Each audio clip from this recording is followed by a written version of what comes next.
The gleaming halls of the Galactic Coalition's Central Command buzzed with activity as various alien species moved about their daily business. Among them walked Sarah Chen, her shoulders straight despite the whispers that followed her. As Earth's chief diplomat, she had grown used to the sideways glances and barely hidden smirks from other species. "Look, another human," a tall Zentarian whispered to his companion, their crystalline bodies reflecting the bright overhead lights. "I heard their bodies flood with chemicals when they're scared. How primitive."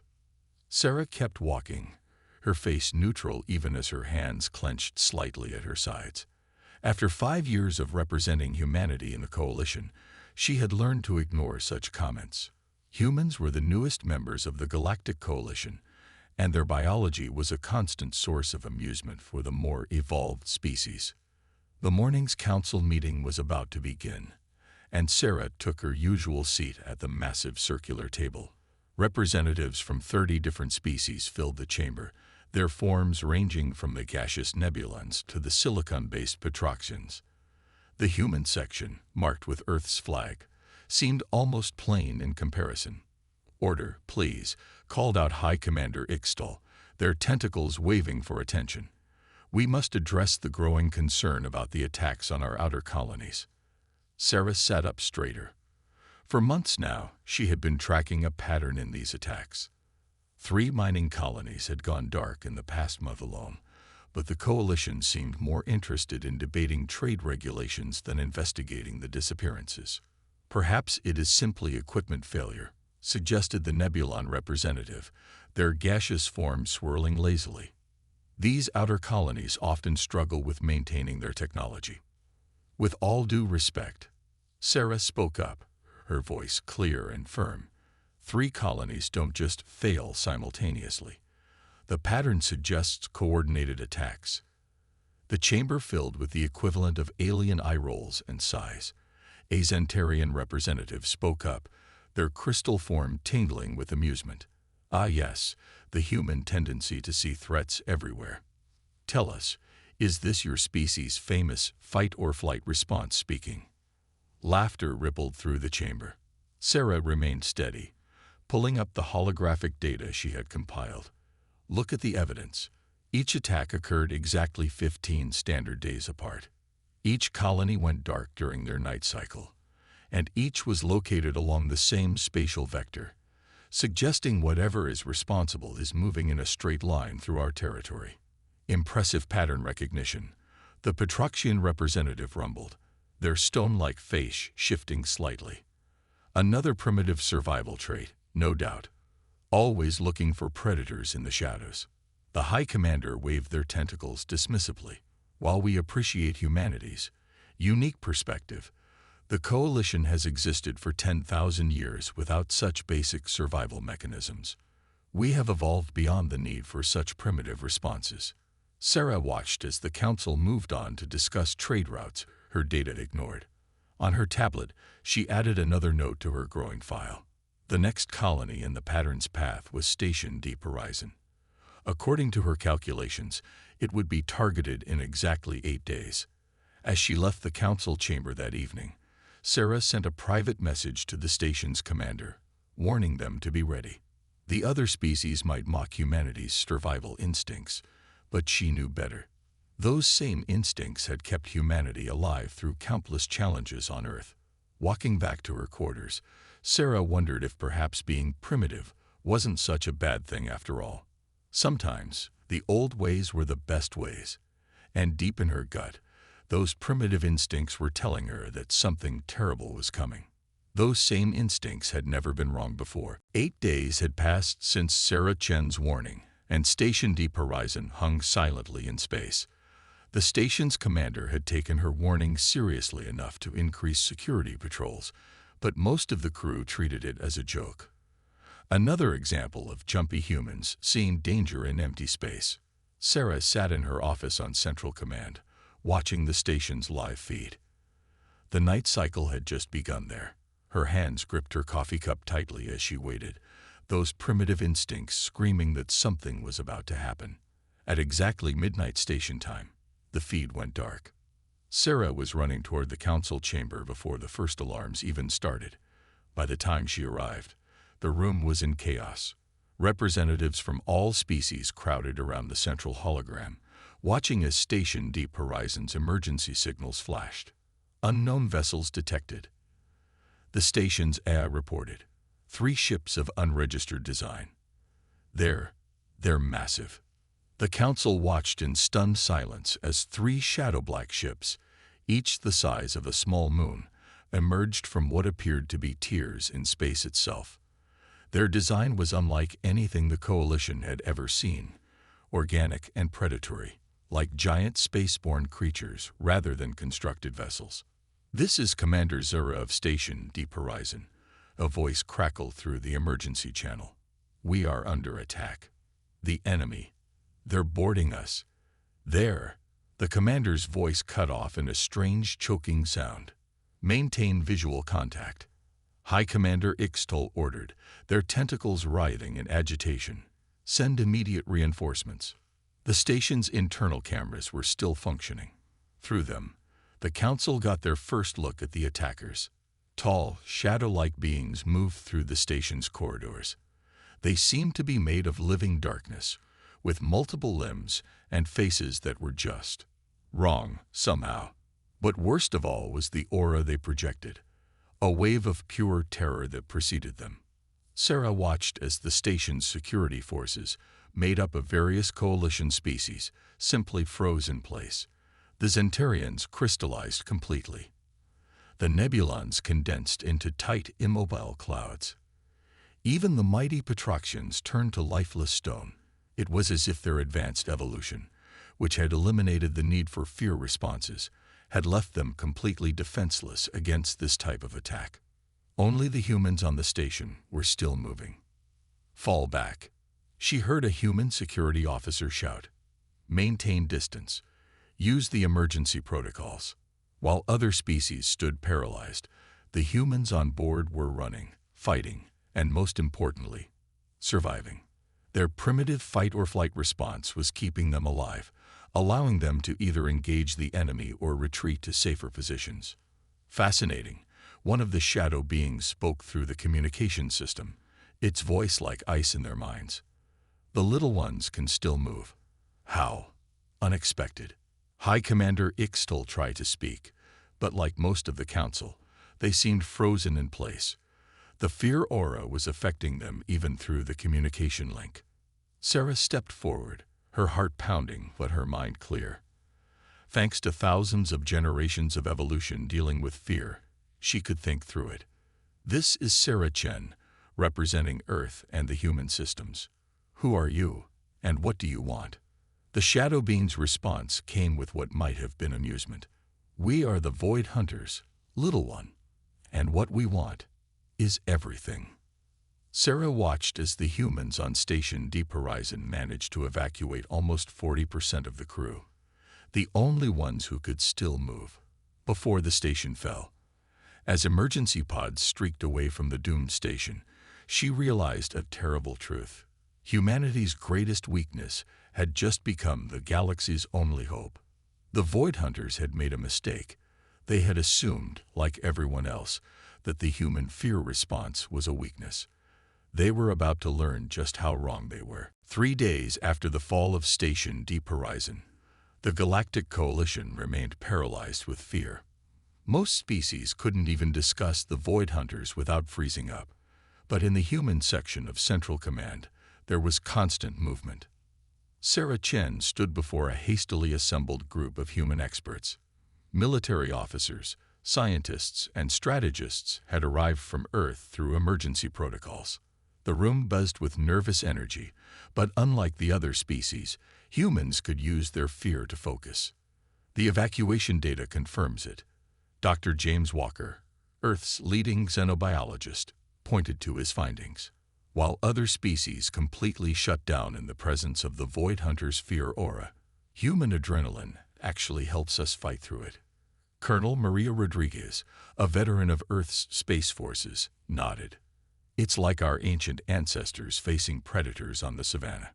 The fear doesn't paralyze us, it energizes us."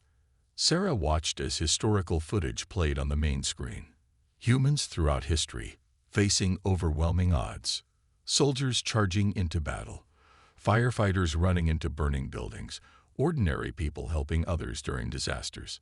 Our fight-or-flight response never evolved out because it works, Sarah explained. Every human in this room is scared right now, but we're still thinking, still planning, still fighting. The Void Hunters made a tactical error, Colonel Rodriguez continued, pulling up the battle data from Deep Horizon. They expected their fear aura to paralyze everyone. Instead, it gave our people the adrenaline boost they needed to organize an evacuation. Dr. Walker's next slides showed detailed scans of the Void Hunters, taken during the attack. They're apex predators who evolved in the space between dimensions. They've never needed to feel fear because nothing has ever challenged them. Until now. Sarah felt her own heart racing, but her mind remained clear. Then we use that against them. They don't understand fear as a survival tool. They only know it as a weapon. The room grew quiet as she walked to the central display. Think about it. What happens when a human is scared? We don't just run or fight. We plan. We prepare. We adapt. That's why we survived on Earth, despite not being the strongest or fastest species. Colonel Rodriguez stood up. We can train other species to work through their fear. Humans have been doing it for thousands of years. Pilots, soldiers, emergency responders. We know how to function under extreme stress. And more importantly, Dr. Walker added, we know how predators think. Our ancestors were both predator and prey. We understand both sides of the hunt. Sarah felt a surge of determination. This was why humanity had survived countless challenges on Earth, not because they were fearless, but because they had learned to use their fear. I'm calling this Operation Primal Response, she announced. Colonel, start training programs for coalition forces. Dr. Walker, I want everything you can learn about Void Hunter biology. Everyone else. Think like our ancestors. How do you survive when a stronger predator is hunting you? The room erupted with activity. Humans worked best under pressure. It was in their DNA. While the coalition's advanced species remained frozen in their chambers, humanity was doing what it had always done, facing its fears and finding a way to survive. As Sarah watched her team work, she remembered something her grandmother used to say. Courage isn't about not being scared. It's about being scared and doing what needs to be done anyway. The Void Hunters had awakened humanity's oldest instincts. Now they would learn why Earth's primitive species had survived everything their hostile planet had thrown at them. The hunt was on. And this time, the prey was ready. In the 2 weeks since Operation Primal Response began, Sarah Chen hardly slept. The Void Hunters had attacked 2 more colonies, but this time, humans were ready. Hidden cameras captured everything. And now Sarah stood in the analysis room, studying their enemy. Look at how they move. Colonel Rodriguez pointed to the holographic display. They're pure predators. No defensive postures, no caution. They've never needed them. Dr. Walker nodded, adjusting his glasses. Like Earth's apex predators before they met humans, lions and tigers never feared anything until they encountered hunters with spears. The footage showed Void Hunters moving through the latest colony. Their shadow-like forms flowed like liquid darkness, multiple limbs reaching out to grab their prey. But Sarah noticed something new. They're getting frustrated, she said, freezing the image. Look at their movements. They're less controlled than before, more aggressive. Because they can't paralyze humans with fear, Colonel Rodriguez smiled. For the first time in their existence, their primary weapon isn't working on someone. Sarah walked closer to the hologram. Dr. Walker, what have you learned about their biology? The scientist pulled up his latest scans. They're fascinating. They exist partially in our dimension and partially in the void. That's why they look like living shadows. But this also means they have limitations, Sarah finished. Everything that exists has limitations. We just need to find them. The room's lights dimmed as Dr. Walker displayed new data. Their fear aura requires energy. Each time they use it, they need to recharge by returning to their ships. And when they're recharging, they're vulnerable, Colonel Rodriguez said sharply. Every predator has to rest after a hunt. Sarah felt her heart race with excitement, not paralyzing fear, but the energizing kind that humans had evolved to use. How long do they need to recharge? Based on our observations, approximately 6 hours, Dr. Walker replied, just like Earth's predators needing to rest after a hunt. Sarah moved to the central computer and began typing. Then we use every trick our ancestors learned. When did humans start surviving against bigger predators? When we learn their patterns. When they hunt, when they rest, where they drink. The room buzzed with new energy as everyone understood. Humans had millennia of experience dealing with deadly predators. Now they would use all that ancient knowledge. Set up automated defenses here, and here. Colonel Rodriguez marked points on the colony maps. Not to kill them, just to wear them down. Make them use their fear aura more often. Like our ancestors running prey to exhaustion, Dr. Walker added. Humans couldn't outfight most predators, but we could outlast them. Sarah watched as the plan came together. Humans had spent countless generations learning to survive against creatures that were bigger, stronger, and faster. All that evolutionary experience was about to pay off. Send this data to all human-led stations, she ordered, and start the first combat drill tomorrow. It's time to teach other species what humanity learned the hard way, how to survive against superior predators. As the team dispersed to implement their plans, Sarah stayed behind, watching the Void Hunter footage one more time. These cosmic predators had never faced a species that understood predator psychology so well. They had never encountered prey that could think like both predator and prey. Most importantly, they had never faced an enemy that could turn fear into a weapon of their own. You think you're hunting us, Sarah whispered to the image of a Void Hunter. But humans have been turning the tables on predators since we first picked up the spear.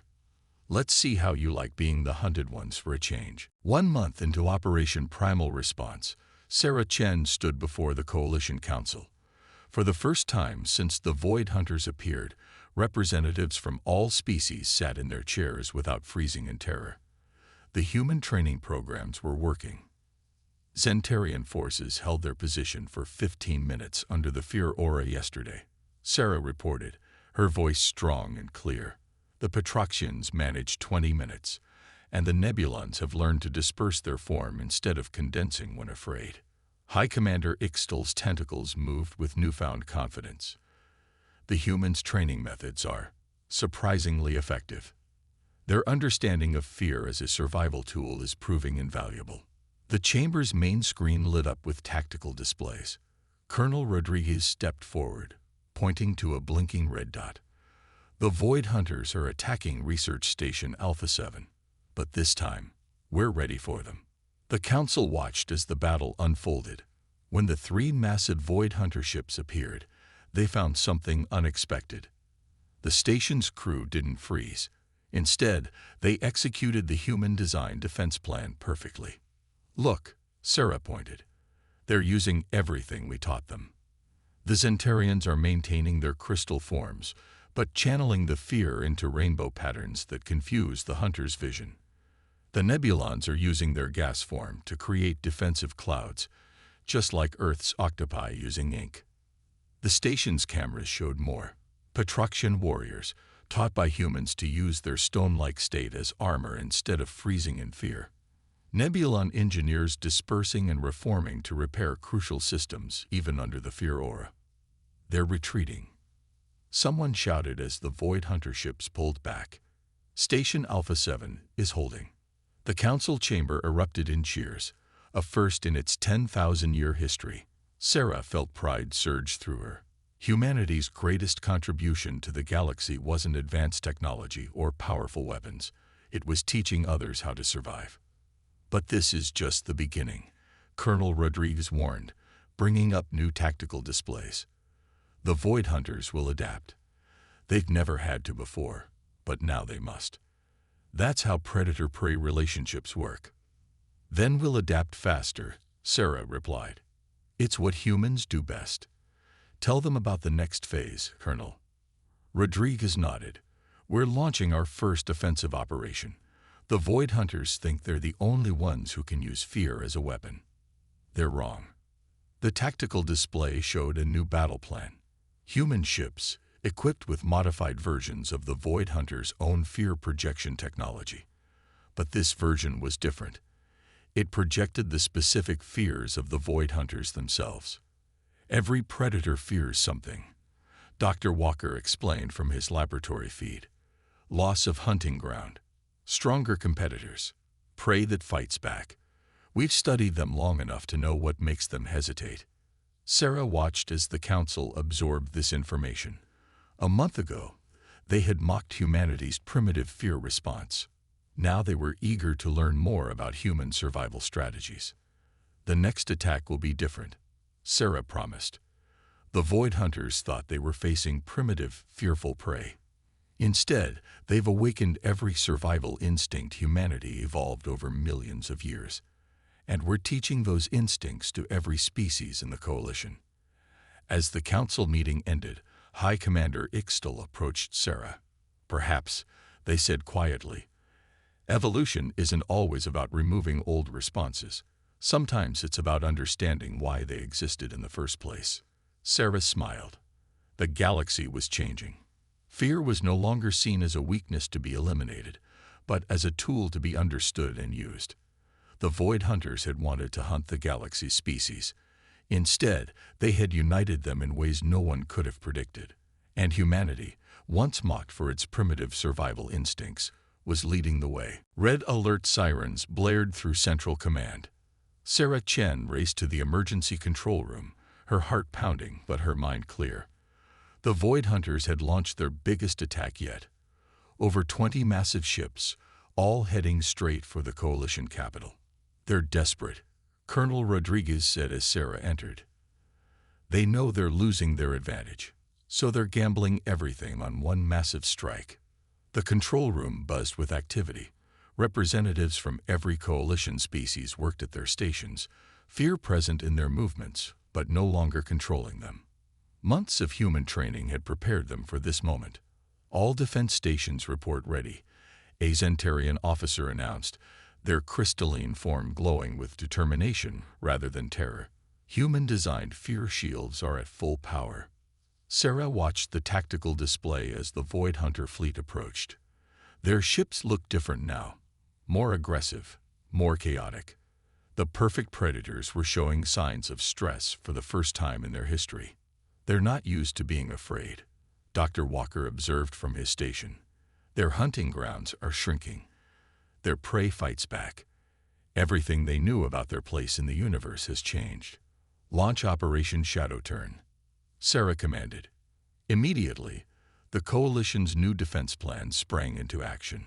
Hundreds of ships moved into formation, each one equipped with the reversed fear projectors that humans had developed. The first wave of Void Hunters struck the outer defense line. Their fear aura pulsed out, but this time, something was different. As their wave of terror went out, an answering wave came back, their own fears, amplified and reflected. Look at their formations, Colonel Rodriguez pointed. They're breaking apart. They've never had to maintain discipline under fear before. The battle unfolded on multiple screens.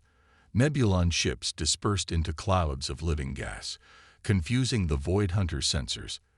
Petroxian cruisers absorbed hits that would have destroyed normal vessels, their stone-like hulls strengthened by controlled fear responses. And leading every attack group, human ships showed the way. Generations of dealing with fear had taught humanity how to think clearly even in terror. Now they led mixed species crews, teaching others to do the same. They're pushing through Sector 7, someone shouted. Sarah watched as 3 Void Hunter ships broke through the defense line, heading straight for Central Command. Execute Primal Protocol, Sarah ordered. This was the moment they had trained for. Every species had learned what humanity knew instinctively. That fear could make you stronger if you knew how to use it. The coalition's response was beautiful to watch.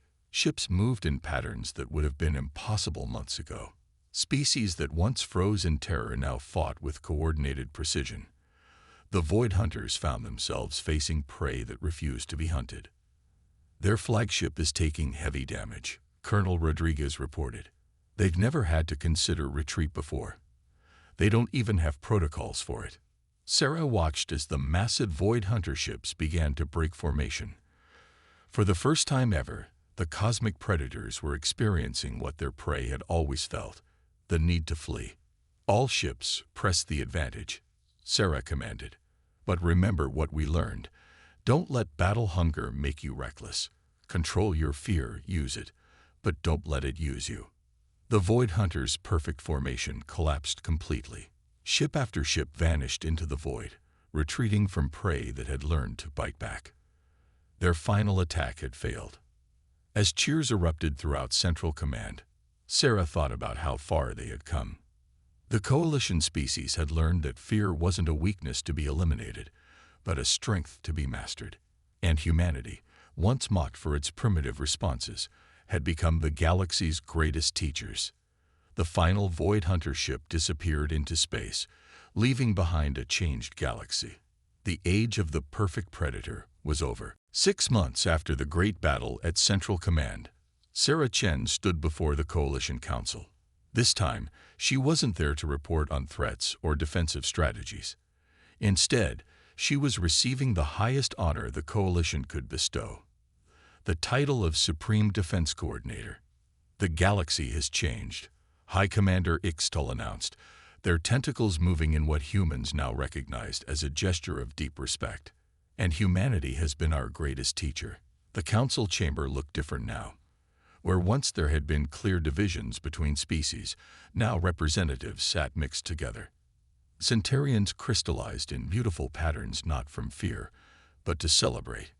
Nebulons swirled in confident clouds rather than tight, fearful spheres. 1 year ago, Sarah began her acceptance speech. I stood in this chamber and was mocked for humanity's primitive fight-or-flight response. Today, I stand here because of it. The chamber's main screen displayed images from the past year.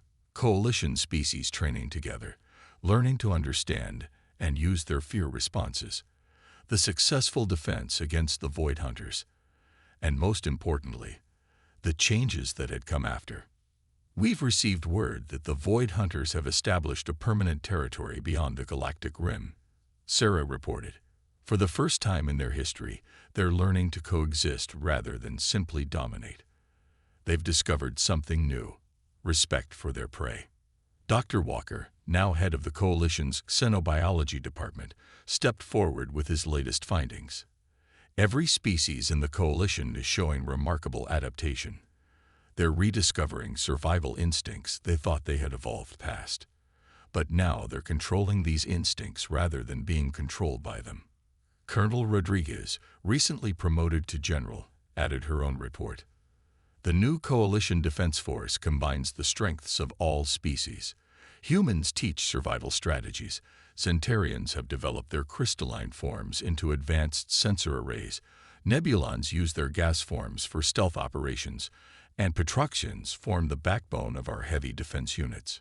Sarah watched as representatives from each species demonstrated their new abilities. What had once been seen as primitive reactions were now recognized as valuable survival tools. The Coalition had grown stronger not by eliminating fear, but by understanding it. But our greatest victory, Sarah continued, isn't in military strength. It's in understanding. Every species has something to teach. Something to learn. Humanity's gift wasn't just teaching others to survive fear. It was showing that what seems like weakness can become strength. The council chamber's doors opened, and a surprising figure entered. A Void Hunter diplomat, their shadow form now controlled and contained, moved to the speaker's position. We too have learned. The Void Hunter spoke, its voice no longer carrying the edge of terror it once had. For eons, we knew only how to hunt. Humans taught us something we never knew we needed to learn, how to respect the strength of others. Sarah felt a familiar surge of adrenaline as she faced the former enemy, But now she recognized it as a natural response, neither good nor bad, simply useful when properly understood. The galaxy enters a new age, she concluded, not one where fear is eliminated, but where it is understood. Not where strength means domination, but where it means wisdom to learn from others. As the ceremony ended, Sarah looked out at the changed council chamber. A year ago, she had been the representative of a primitive species. Now she led a transformed coalition, one that valued diversity of experience over presumed superiority. The end of the Void Hunter War hadn't just saved the coalition. It had made it stronger, wiser, and more united than ever before. And it had all started because one primitive species refused to be ashamed of its natural instincts. Sometimes, Sarah reflected, the oldest ways were still the best teachers.